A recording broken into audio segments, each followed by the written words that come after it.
is Homer Bailey. Ground ball to third. Frazier gloves. Throw to first. And Homer Bailey, for the second time in his major league career, has tossed a no-hitter. Oh, gosh. Are you kidding me? Holy Moses, the second player in major league history to hit 7 home runs in the first 10 games. In the air, and the Reds win it. What a dream beginning to the career of Jay Bruce. All right, going live in the top of the ninth inning here. Hopefully we can get a little chat rally. Hopefully this becomes a thing. Maybe we can get a little ninth inning mojo, some magic. Nick's in the house. Our cameras look to be working at this very moment, so that's a positive. Nick, there's a lot of stuff that's happening in this baseball game. It's been a little bit longer than usual.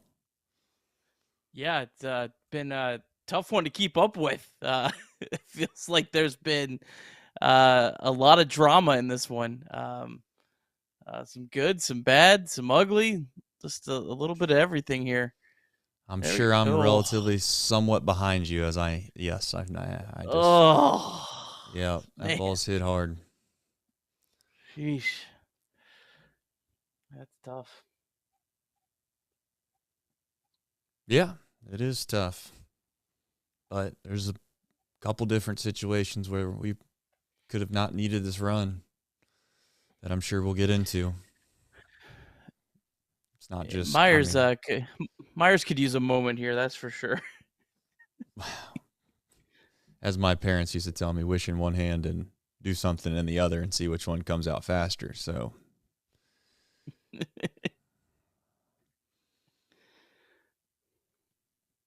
I'll be shocked. I hope he proves me wrong, but I'll be shocked. Yeah.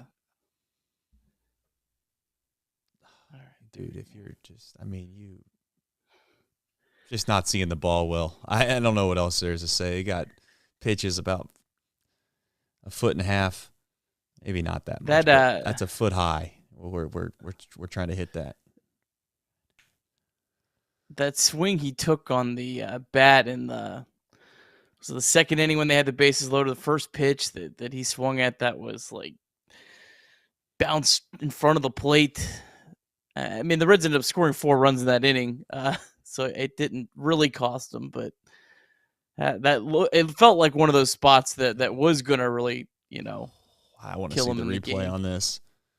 I'm not rooting against him for sure, but I don't know if he held up on that, if we're being completely honest. Blue Nose will need it. Well, You're ahead of me, so he just got out. What the I mean, what are we doing, brother? I mean, we're swinging at balls above our head. We're swinging at balls that are looking like the guy's trying to play cricket. And then we're just going to take a hanging breaking ball. He needs a day off.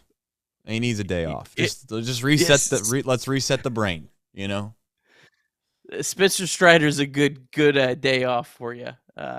Maybe the best pitcher in baseball against right-handed batters. So,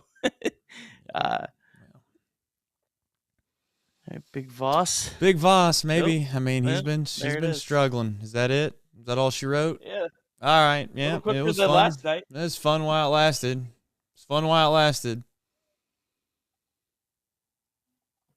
Brutal.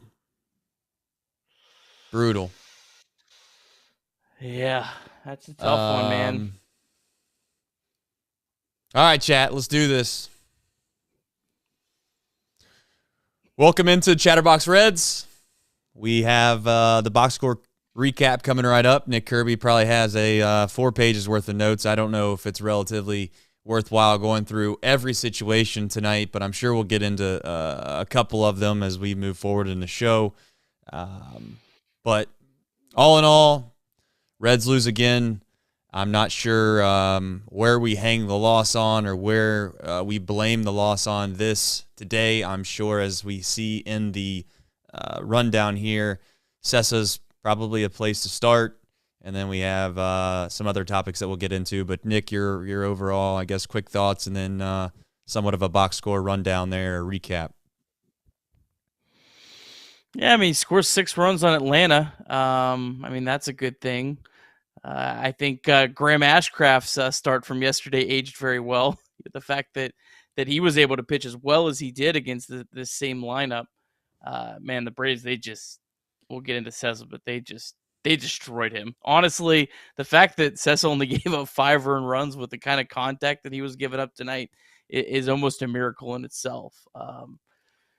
It's just, yeah, one of those nights where really didn't feel like the Reds had any sort of chance with the way, things went against your starting pitcher. But again, they did fight back. That's kind of been a theme, so far this year. And I know that could be very tired when you keep losing games. Yeah, I'll be honest. I'll be honest. I'm done. I'm done using that one. I mean, I'm done. Scratch that off the bingo card. You're not going to hear me come in here talking about, well, we tried hard. We competed. We scratched. We clawed. We fought. I mean, we battled. You keep doing these things, and eventually it's going to work out. No, I mean, that's not how this works in my leagues. So, yeah, I don't know. It is what it is, Nick. Go ahead and I don't know what you have. Maybe I'm throwing you under the bus here really quickly, but give us a quick little rundown. Just a lot happened in this baseball game, so do your best. All right. So, Cessa, of course, did not pitch great in this one. Right off the bat, gave up a absolute bomb to Matt Olson, 1-0 Atlanta. Reds did have a big third. It was looking really good. Reds were able to get 4 runs as the Braves starting pitcher tonight was very wild. Hit Tyler Stevenson twice.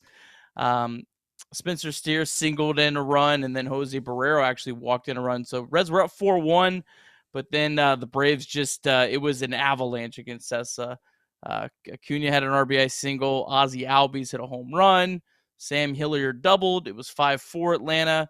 The Braves were able to tack on one more against the Reds bullpen, made it 6-4, and then tacked on another one, made it 7-4. But the Reds did fight back. Jose Barrero, 2-run home run in the 8th.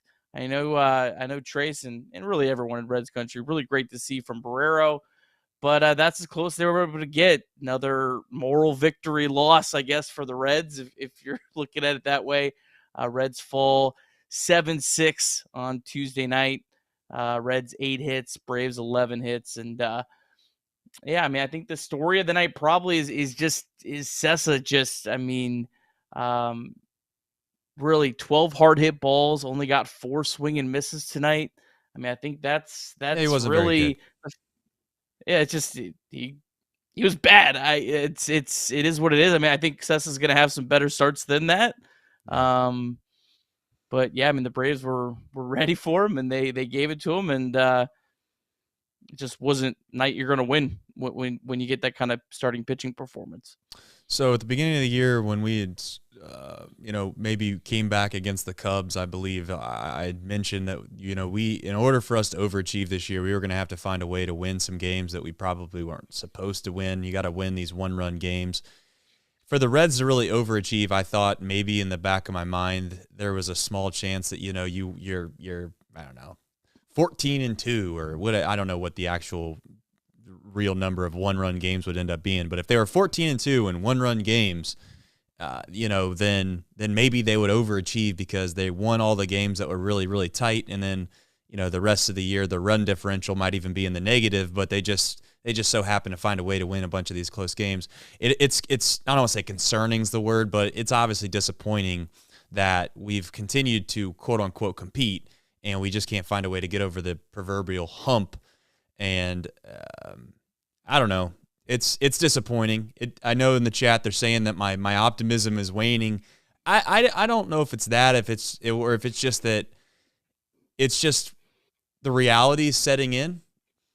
I think that you look around the baseball diamond, and I went hard in the paint a little bit on Twitter yesterday, last night, maybe even into today a little bit. I hate to break it to everybody, but when you watch the other teams in this league that are quote-unquote going to be playoff contenders, they don't have that many holes out in the field. I mean, there's not that many guys in the lineup where you're like, okay, is he going to be 100-plus OPS? or OPS plus? Like, is he even going to be an average hitter? Or we got a bunch of guys just going to settle into the 90s and the 80s by the end of the year. Will Myers was supposed to be a guy that we were going to somewhat rely on or hang our hat on because he was a veteran that has produced before. Clearly, just to remind everybody, it is April 11th, so there is a chance that these guys could turn it around and play well. But I'm with most of the chat, if we're being honest, Nick. Will Myers is becoming tired. Vossler's starting to struggle, maybe look like the guy that we all didn't know who he was before the season started. And the optimistic side tells me that there are some guys that are starting to continue to play well that we're going to have in the future, which is what we said all along. But I think it's fair to understand why there's not negative feedback right now, but just disappointment, right? Yeah, I mean, I guess if you're worried about what happens this year, then yeah. But I mean, I look at it as Spencer Steer and Jose Barrero played really well. And I look at it that the guys that didn't play well, Luis Cessa, Will Myers, are guys that aren't going to be here. I mean, it is true. Yeah, I mean, that is true. So Steer made a rookie mistake tonight, though. I mean, I don't really know. I know what happened. He's just got to somewhat know the situation better. I mean, he's got to realize time and score, and I say time is an inning and score, and he's got to go home with that baseball. And in fact, as much as we want to hate on Vossler right now for not being able to hit all that well because he's struggling at the plate, he's played incredible defense. I mean, I'll give him that. He's made every single play that I've watched him play, and he did the right thing. At first, he thought about trying to go to the bag and turn the double play. Quickly realized he needed to make sure he got the out at home, so he threw it home and got the out. Steer's got to go home with that baseball. There's no excuse. All of his momentum was going home.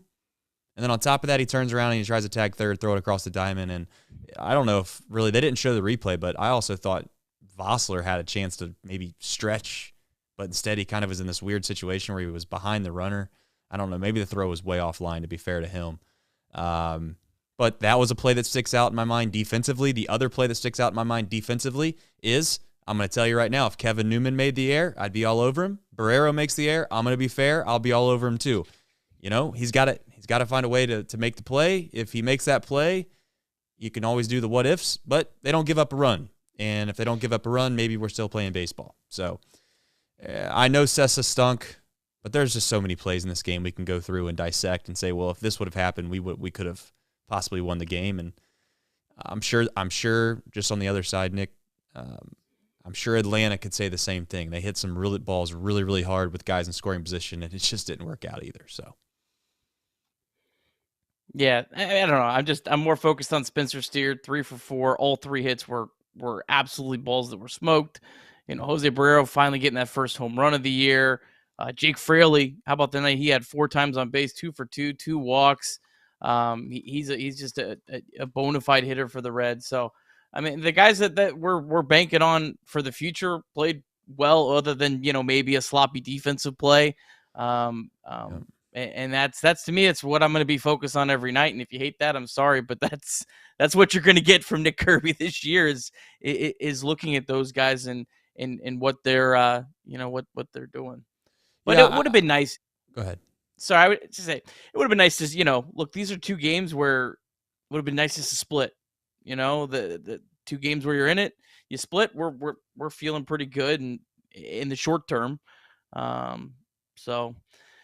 Yeah, and I mean, Barrero had a ground out also that the shift, quote unquote shift, was on, and it is a shift. I don't know how you get rid of that. I know that they've already tried to limit it based off the rules, but you got guys pretty much playing right behind second base still, and the third baseman shifting over. So just because they can't put their feet in the grass, I guess theoretically that's still obviously okay, and maybe one day they'll even limit that to a small extent. But he hit a ball off of StatCast 96 miles an hour, which is a hard hit baseball, and it was an out. So that was also a little optimistic to see. And he had a good walk earlier in the game too. He dropped down 0-2 and found a way to walk. First walk of the year. Oh, good for him. First walk of the year with the bases loaded. So you want to Go ahead. You want to touch on Steer where he's batting, because this is the comment I saw all throughout the night tonight. Yeah. Why is David Bell's an idiot? Spencer Steer's batting 7th. I'm sorry, I don't have an issue with it. I think David Bell, Spencer Steer came up last year. He struggled. He wanted to put him like in the 7 hole at the bottom lineup to take some pressure off him, let him build some confidence. I guess if he's still hitting this way and it's July, then yeah, you should move him up. But it's this kind of stuff is just so meaningless to me in terms of the short term. And I go back to 2008. I looked it up. Joey Votto was still batting 7th on August 31st of 2008. He came up in September the year before. He played well in 2008, finished second the Rookie of the Year voting. Dusty Baker still had him batting 7th. He wanted to take pressure off him, let him get acclimated, let him get comfortable. I'm sorry. I can't get upset about Spencer Steer batting 7th. I'm not going to get fired up about it. I get what people are saying, though. Listen, I mean, there is a mindset, Nick, that is fair. And the mindset is we're out here to win. And we're going to do whatever we can to win. And that's the main focus. And I'm a little bit on their side, because my main thought through all of this is at some point there's got to be a winning culture that's established. Now, you could argue that that's not going to happen no matter what you do in the clubhouse, because you just don't have the horses. It's hard to win the Kentucky Derby with donkeys, as they say. So I get the concept that David Bell is just trying to groom some of these younger guys, and he doesn't really want to mess up the mojo of Steer. If Steer's playing well in the 7 hole, and if he moves him up to the whatever, I mean, maybe he hits 5th, maybe he hits 2nd, wherever you want him to hit. Maybe it does mess him up a little bit and gets in his head and starts to think that he has to play better, because he's in a different spot. And next thing you know, it spirals out of control.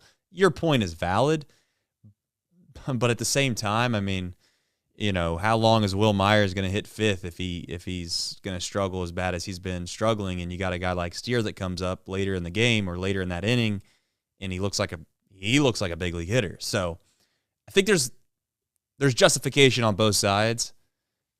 You have people that are tired of losing, Nick, which is fair. They want to win, and they don't. I mean, you got guys on Twitter that think that we're a bullpen away from being competitive, and I'm not trying to make fun of us. I mean, listen, we got 39 people right now in the chat on YouTube alone. I haven't checked Twitter. We're committed. We want to watch them win. But guys, we're not good. We're not very good. We got some younger guys that can be really good in a year, maybe 2 years, really good. But we're not very good. I mean, first base is a gigantic hole.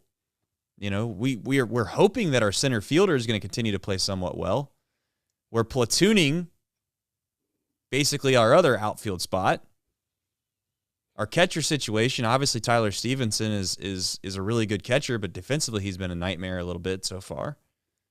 I don't look around the diamond and think, man, this is a great team. But I'm here. I'm willing to watch every single pitch this year, or as many as I can, Nick. But I'm also not going to go and be naive and put blinders on and just think, why are we not beating the Braves? Well, can you imagine in 3 years if we have De La Cruz and McClain and all these guys are just studs and we're the favorite? We're plus 300 to win the NL pennant. Plus 300. You put down $100 right now, you only get $300 back if the Braves win the pennant. Imagine if we had a team that good and we go and play, I'll throw out a team, we go and play the Rangers, and they got a bunch of random dudes out there on the field.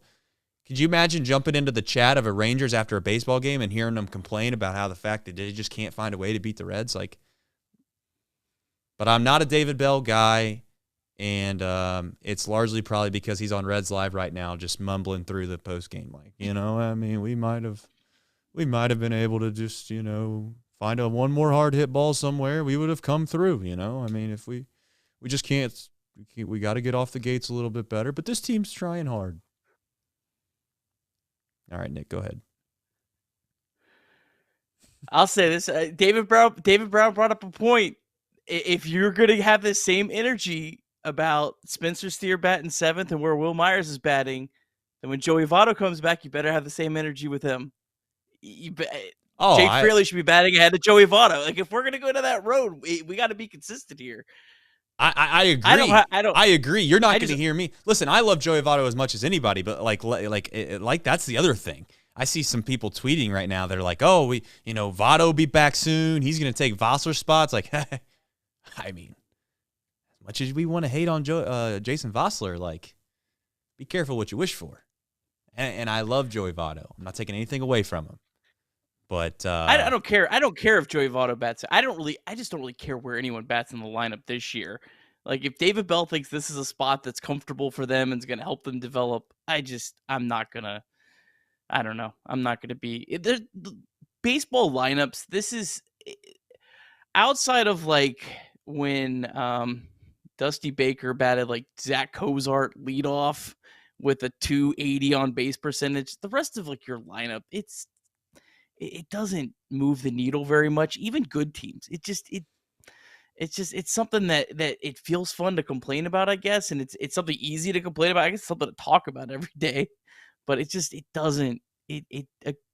Lineups don't do much over the course of a season. Listen, we can sit here and we can act like that we're right there. But listen, let's enjoy the season. Let's enjoy our summer. If we're going to stress out, guys, like, let's stress out when we're the Cardinals and we're sitting at the cellar and we were picked to win the division. I'm not stressing out about anything. Like, we've been healthy. Our guys have been healthy so far for the most part. I'm not talking about the guys that were hurt, but I'm talking about the big three. They've looked good. I'm not talking about the guys in Louisville. Listen, and I'm actually starting to root for Senzel. I used to be the guy that made fun of Senzel, like, oh, gosh, he's probably got a sprained thumb today. It's probably why he's out for 2 weeks. And it would be really cool to see Senzel come up and, I don't know, at least get a month in the big leagues and play really well, and hopefully he can continue to stay healthy, but that's here nor there. Let's jump into the bullpen talk. I brought a graphic today, Trace. Oh no. Nick's, I don't know how it's going to look, but go for it. What we got? Hey, there we go. Go ahead and run through that, Nick. So this is we were having this conversation last night, and then we took the conversation a little bit to Twitter as well. We had a really good conversation with Eric, who I know is a loyal listener to the show. Shout out, Eric. Appreciate you. There's this common misconception that like teams like the Brewers and Cardinals are spending all this money on a bullpen, but they aren't. I mean, so I think, Trace, I think it's fair to criticize the Reds' lack of bullpen development over the last couple years. I think that part of it is definitely valid. I think the Reds over the last like 13 months have done a great job of acquiring a ton of arms, but I think the only way the Reds can be successful with a bullpen and then constructing a team down the road is if they develop their own relievers, because the Reds can't afford, in my opinion, with where their budget is going to be, to go out and buy a whole bunch of free agent relievers, because there's just such the relievers are so volatile that I think that's a bad investment and a bad risk. I don't know. What's your thoughts? I put this together just to kind of, I think, hopefully show people, like, look at the Brewers. Like, look at what they've spent on their bullpen. Look at the Cardinals. I mean, they just haven't spent all that much on their bullpens, but they're homegrown players. They spend their money elsewhere. Yeah, I mean, Buck Farmer's getting paid 1.7. That's fun. My only thought on this is, I do think you can spend for some high leverage guys. Having like an Aroldis Chapman in the back end of the bullpen is important when you got a team that can win the whole damn thing, and that's what this all comes down to for me. It doesn't mean that I'm not frustrated by the bullpen. It doesn't mean that I don't care that the bullpen stinks and we just every year. It is demoralizing, not just for us as fans, but I'm sure as hell for the players that go out there and grind for 7, 8, 9 innings. They battle back, they get a lead, and then all of a sudden the bullpen door opens and then the lead evaporates. That gets tired. I understand. But at the same time, I just know that our window it's not even, I don't want to say close, because a lot of these guys are they look like big league, fringe big league guys, and they're young, and you'd like to think in 2 years they're relatively good. If Christian Encarnacion Strand comes up and he takes that Vossler/Votto first base hole where we're getting little to no production out of, and he becomes a 125 OPS plus hitter, above average with some power, then that hole's filled. Let's just say, for instance, Barrero continues to play relatively well. Maybe he slides out into left field. And then all of a sudden you got McClain. You also got Ellie De La Cruz, who, as you've said many times, can be the best player on the planet. And we don't need, we haven't brought up Marte. We don't need every single one of these prospects to be a guy. We need a couple, we need a couple. So I don't think that we're holding on to this hope that many think that we are. I mean, maybe we're wrong, Nick. Maybe we look like complete idiots. We're trying to run a podcast every single game. We're having fun doing it. And then all of a sudden in 2 years, everybody's laughing at us because we stink. Maybe we will. I don't know. But I will say, I'd like to think that if we go to spend money on a bullpen, let's do it when we're good. That's all. That's all. And maybe it's one or two guys. I'm not saying you got to spend money on 5 or 6 guys, Nick. Your point stands. We need to develop guys, bring them up, and they got to be contributors at the bullpen level. It can't just be starters that you groom. But at the same time, Nick, I do think that there's some merit to paying a setup guy and a closer that have a little bit of sustained success. But it is by far, I'll admit it, put my hand in the air, by far the most fickle position almost in all of sports. I mean, one guy could be great this year and then they're terrible the next year. Yeah, I think it has to be whatever your excess, money is. I think if you need a left fielder, you go spend the money on the left fielder and not on a setup guy. That's more like the Reds in 2012. They had a really good team, and what did they do? They went and they traded for Sean Marshall and Jonathan Broxton because that was really the only need they had. That was it, and that's fine. And that really, I think made that team. Sadly, gave the team a great chance to win the World Series. Didn't work out. But that's how I want this team to approach it. I don't want them just going out and signing all these free agent relievers, and they're not going. I don't know. I more than anything just wanted to point out that the Cardinals and Brewers aren't spending any money on their bullpen because I think people think they are and they're not. That was my really only.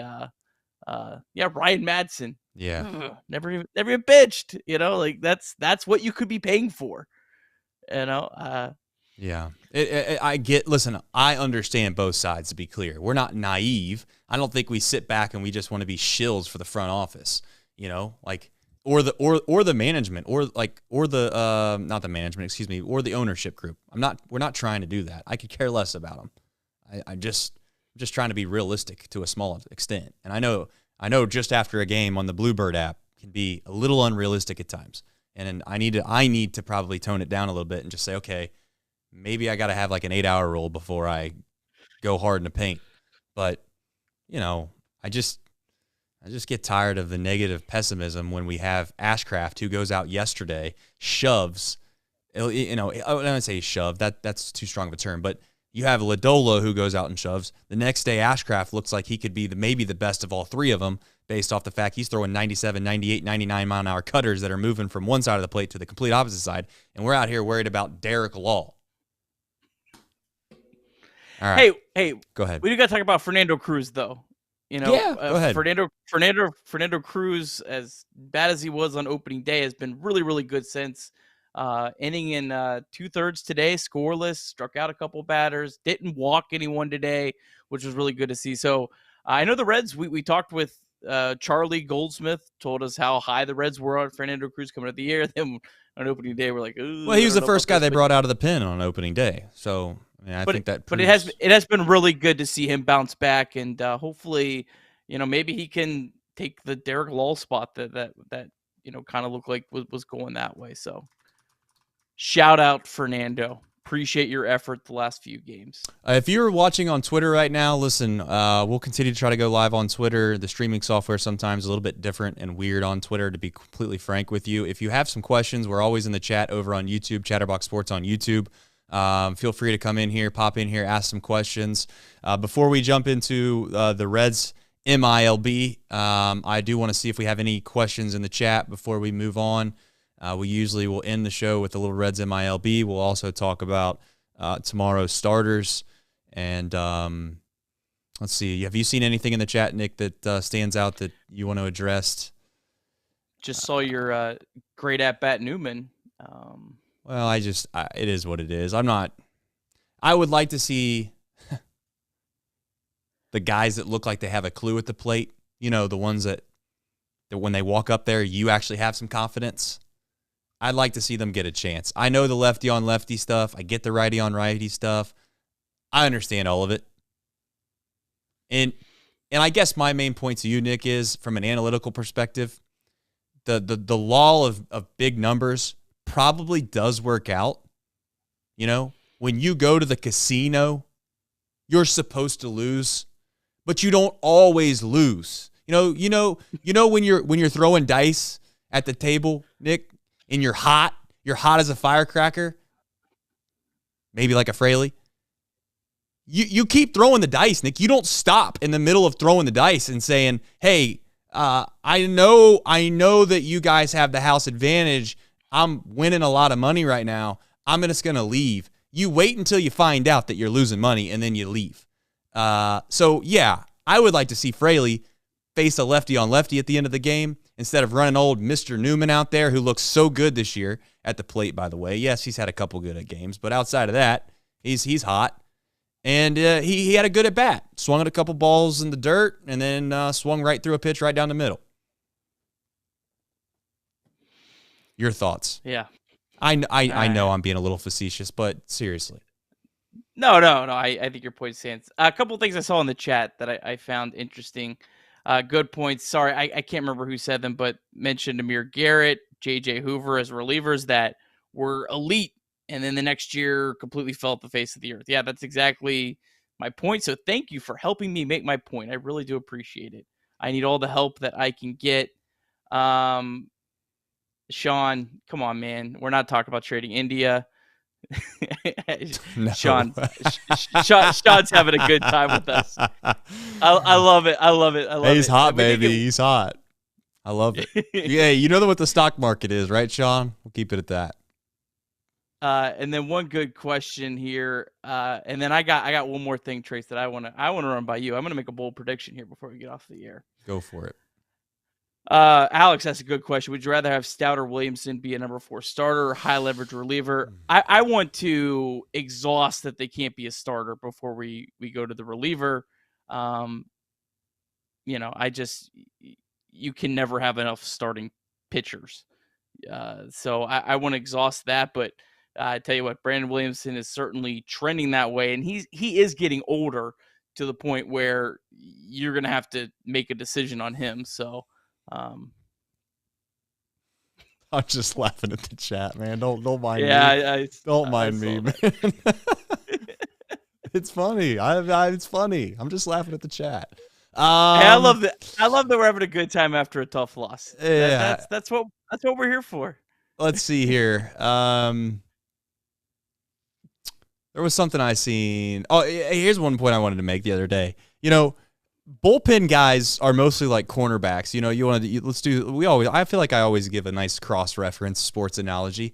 I'm here for it. Bullpen guys are very much like cornerbacks. Like at some point, the reason that they became cornerbacks is because they couldn't catch the ball or they weren't good enough wide receivers. Whether that happened at high school, whether that happened when they got to college, or whether that happened when they got to the professional level, most of the time it happens obviously in college.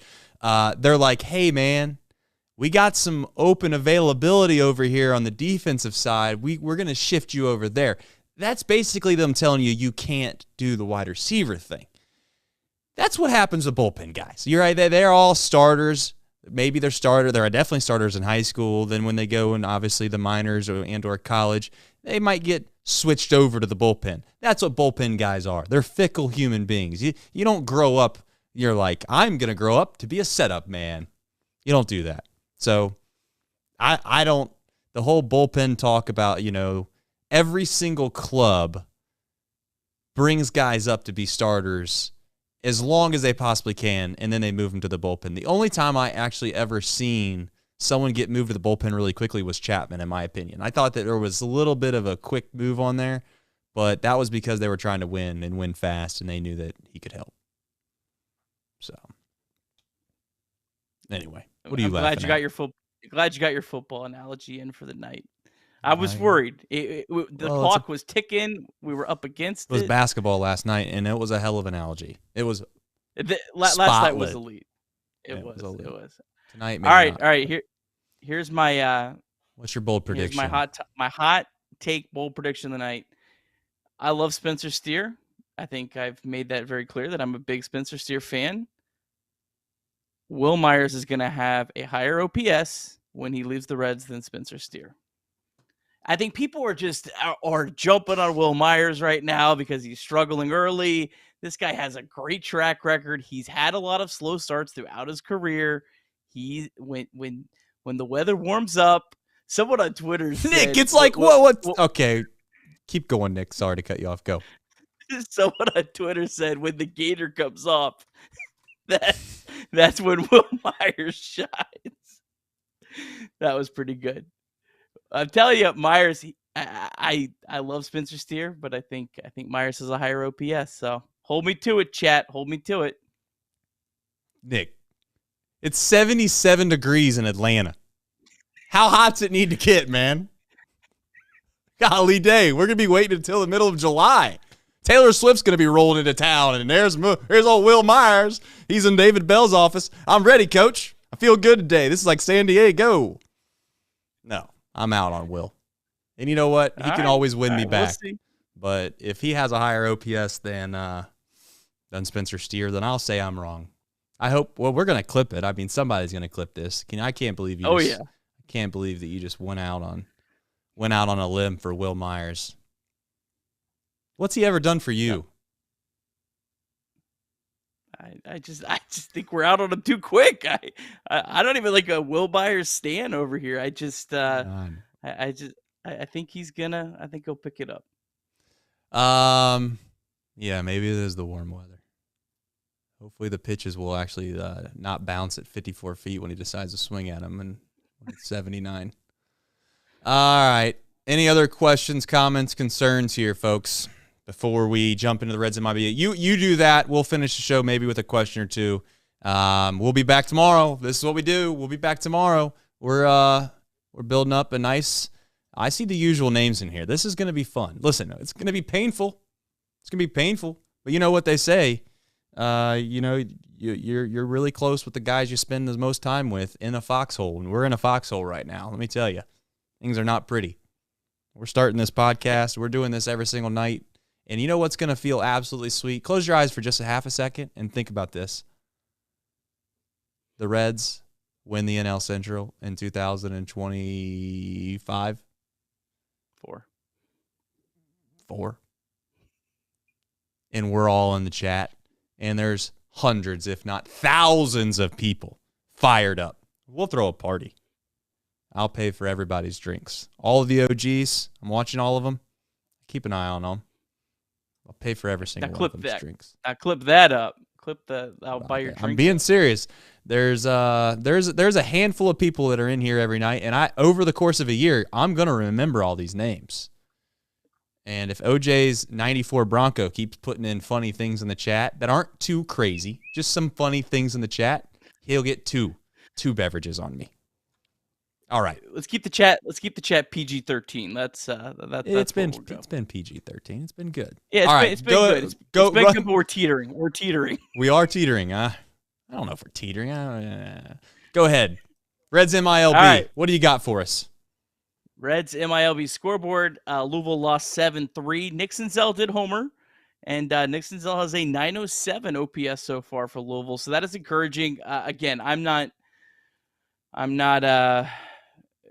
banking on anything for Nick Senzel, but I think, like you said earlier, man, I'm rooting for the guy. It would be awesome if he just had this, finally had this breakout year. when we don't expect it, that would be really cool. Votto 0 for 4 tonight, 3 strikeouts, continues to struggle. He did have an RBI sac fly, and actually saw that one, and it was really well hit. Smoked the ball to the right fielder, so he did at least put one good swing in the game, but just continues to struggle. This is going to break your heart, Trace. Matt McLain 0 for 4, 2 strikeouts. He is 0 for 20 over his last 6 games. So tough one for McLean, tough stretch. Other rough news, Tony Santillan, 2/3 of an inning, gave up 3 runs, gave up a bomb today. You got anything good? Joel Kuhnel also got rocked today. Not a good night other than Nick Senzel hitting the homer. Where's optimistic Nick? We got some stuff coming up. It's Daytona. That's where it's going to be all year long. Is Daytona is the optimism train. Double A, Chattanooga, they lost. I believe it went final 5-2. Noelvi Marte did have a hit. Alan Cerda, 2 for 2, double and a walk. And then Joe Boyle, Mr. Wild Card himself, 5 strikeouts, but walked 4. If he can ever throw strikes, he'll be a good pitcher, but that's a big if. Dayton lost 9-7 to Great Lakes. Austin Hendrick 1 for 3, 2 walks. Tyler Callahan just got back in the top 30 Reds prospects and went 0 for 4 with 3 strikeouts tonight. Really downer of a news. Jay Allen was placed on the IL with a left thumb UCL sprain. Jay Allen that was on Saturday as I'm walking in the gates. I heard him getting hurt as I'm walking in, so that was lovely. But Trace, the optimism is all in Daytona with the Tortugas. 9-2 beatdown of Palm Beach. Cam Collier was over 3, but Sal Stewart 3 for 4, 2 doubles and a walk. Hector Rodriguez hit a home run. That was one of the pieces acquired for Tyler Naquin. And then Victor Acosta, who was acquired for Brandon Drury, 2 for 4 with a double tonight as well. Do we have any idea? Sorry, before you finish your Reds MILB, I want you to finish on this point. Do we have any update at all on Ellie and or CES? Like, is there, and maybe it's been publicized, but for those that don't know, is there a date? When are we getting those guys back? No date. They said 2 days ago they resumed baseball activities, but they weren't putting a date on when they'll return. So, hopefully we get to see those guys, and that Louisville lineup will be a lot of fun when you have those guys along with Matt McLain. So Louisville and Daytona would be where I would spend the majority of my attention if you're wanting to watch some Reds MLB. Although unfortunately Daytona is not on TV. They weren't even on TV tonight. So just drive down there. That's a nice place. David Bell, quick question for you. You want to play a game? We'll play a game towards the end of these shows. David Bell is the manager of the Cincinnati Reds in 2025. Yes or no? Can I get like any sort of out? Like if he leaves on, like say he has a health thing or something is that what like we're that. Gonna do now? He's got a health problem. He's Urban Meyer in it. I will say yes if I can have the caveat, just because of I want some decent odds here, because I feel like my odds are a little stacked against me. I will say yes unless he leaves by his own accord. I will say he won't be fired before 2025. Can I have that? Here's the betting odds. Not truly, but brought to you by Betfred Sportsbook, the sponsor of this show. We thank them. If you have a gambling problem, call 1-800-GAMBLER. 21 plus in Ohio. It's simple, Nick. Opening day 2025. The Reds manager is David Bell. If it is David Bell, you win. If it's not David Bell, you lose. I'll say yes, but I think I should have got the odds that it was fired or not. But I'll say yes. I think he is. I mean, he's already survived so much at this point. They like him. What has he survived? Well, he survived that September collapse. He survived 100 losses last year. That's because the ownership group still believes that they are not good enough to put that all on him. I think no. I'm gonna go with no. I'm gonna go with no. I don't feel as confident as my Will Myers prediction. All right. Well, then if you're sitting here saying that you think that you should get the fired clause, if it was just straight up, are you getting plus money in your mind? Like, are you the underdog in that situation? If I'm getting if we're saying is David Bell fired before 2025, I would say it's probably right about even money. And So resign counts as fired. No. Come on, Nick. Everyone resigns. That's all. They didn't get fired. He just happened to not want the Ohio State head coaching football job anymore. He just resigned. Mark Richt he decided he didn't want to be the head coach of Georgia football anymore. He just resigned. It just so happened that Kirby Smart was announced the head coach 5 days later. Come on. There's been managers that have just up and left, like Jim Riggleman just straight up said, "Yeah, I'm done." Like middle of the season. Okay. With who was he with? With the Nationals? Yeah. Okay. I don't see. There's a lot of no ways in the chat. I know that. I knew which way. I'll tell you what. Let's have fun. Let's do this. You guys ready for this one? This is a new thing on Chatterbox Reds. Ready? Is David Bell here in 2025? Yes or no? Yeah, I'm gonna get crushed on this one. Here we go. Let's see what happens. You gotta ask this after a win. I'll do it again. Don't worry, Nick. Don't worry. We got plenty of opportunities. We started strong and we are losing steam fast. Got plenty of opportunities. Hey, I want to take a quick second and say this. We got a good amount of people watching on YouTube. Twitter has so many people watching. I don't even know if it's real. But we do appreciate you guys coming in here. You know, at the end of the day, we sacrifice a good amount with our families, and we want to make sure we do the best possible job we can with this show. We're not always going to be the most probably knowledgeable every single second. Clearly, there's people in the chat that are incredibly knowledgeable. We want to lean on you from time to time where you have knowledgeable insight, and you can provide that. At the end of the day, we are super fans to a certain extent, and we enjoy the Cincinnati Reds, and we want you to enjoy the Cincinnati Reds with us. We know that there's going to be frustrating moments. We know there's going to be optimistic moments, but you're never going to see me talk down to anybody on Twitter. I'll have fun. I'll have a respectful conversation. I'm not going to make it personal. At the end of the day, this is a baseball team that plays in a city that I love, and I'm here to root for it, and I'm here to have fun and banter with everybody, and I really do appreciate, I'm not just saying this, I really do appreciate you coming in here every night and spending some time with us. It makes it fun for us, and I know you probably can't pop in here after every single game per se, but again, our numbers have continued to grow, and it's not just all about that, but at the end of the day, that's one on the ticker. I tried to go through the whole show without doing it. I didn't make it. So I apologize to the guy that put in the comments that he was going to take a shot every time I said that. So he's one shot in tonight.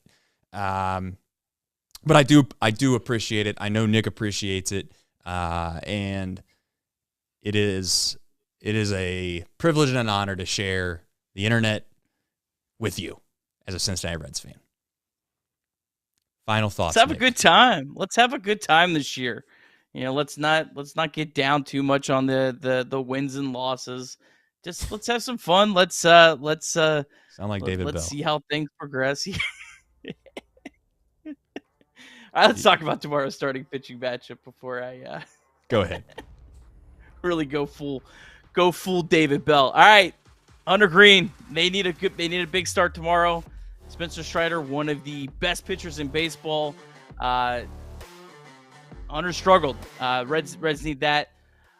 Strider, 1.13 ERA last year, 16 strikeouts and 1 walk against the Reds. So Hunter better come to pitch. And then Hunter, his only appearance against the Braves was actually his MLB debut last year, where he pitched pretty well. 5 innings, 3 earned runs. Kind of all 3 runs were in his last inning of work. And then, Trace, I'll pass it back to you. All right, as always, if you have any interest in watching the local sports show, Off the Bench, every day, Monday through Friday, 10 a.m. till noon. And as a broken record, we'll do it every single time. I made a call out yesterday. I asked the people, will you please Bring somebody. Tell somebody about Chatterbox Reds. You've probably already liked it. You've probably already followed it. You've probably already rated it, and you've probably already given it a review. At this point, just bring someone along. Drag them with you. Misery loves company, people. So go, Reds. We'll see you tomorrow. Better than ever.